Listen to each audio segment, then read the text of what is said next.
The new APEX 2012 gives users additional control over the optical properties in the system, resulting in faster, more accurate simulations.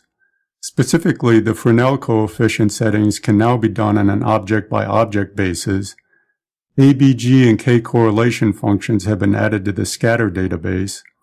And finally, we've added an importance edge capability that allows for directed scatter calculations, which is critical to doing stray light analysis. Let's take a look at these new features one by one.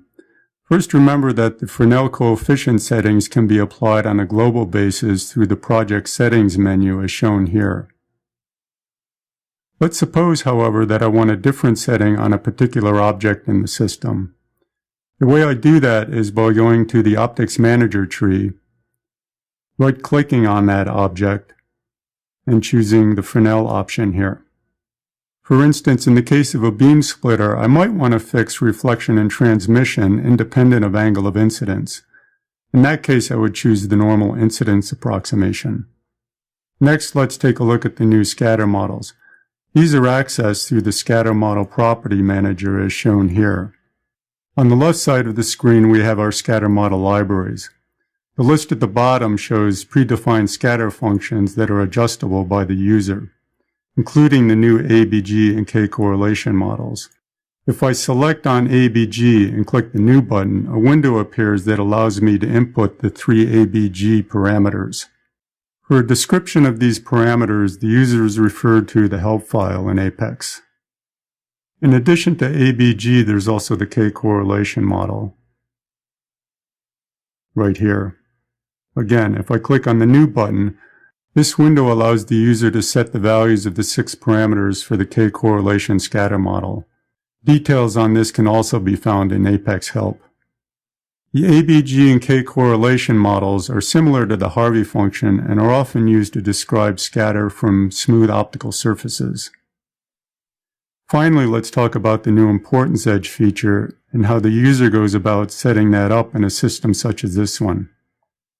In this optical system, we've applied Lambertian scatter properties to the surface behind the lens here. If I do a ray trace using the default settings, what I'll probably see is something like this.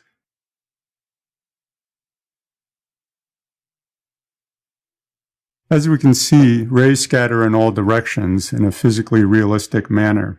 The only problem with this is that only a small number of rays reach the detector, while a large number of rays propagate in other directions and end up not being useful for the simulation result.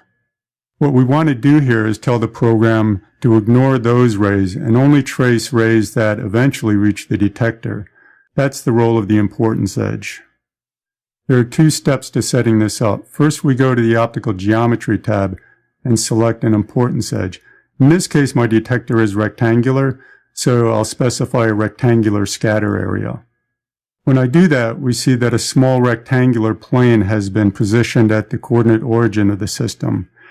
Now what I need to do is reposition this plane to correspond to the detector position and also adjust the size to correspond to the detector size. I'm going to bring up the triad for that plane and using the mouse, position it just before the detector.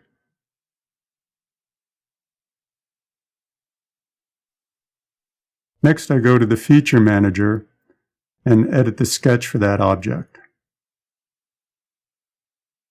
Here we set the size of the importance area to be the same as the detector size.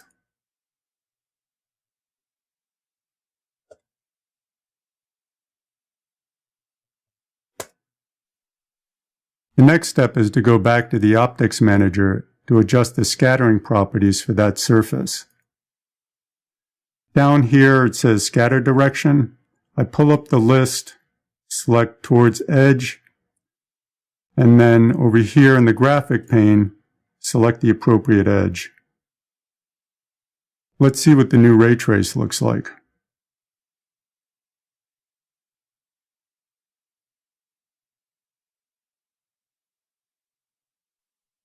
We can see that in this case, nearly all of the rays have reached the detector. However, a few of them have passed around the periphery. That's okay, they will not impact the simulation result. The key point here, however, is that we have traced more rays to the detector per unit time, resulting in better simulation result accuracy. Together, these features allow for more detailed system characterizations, resulting in improved accuracy and efficiency.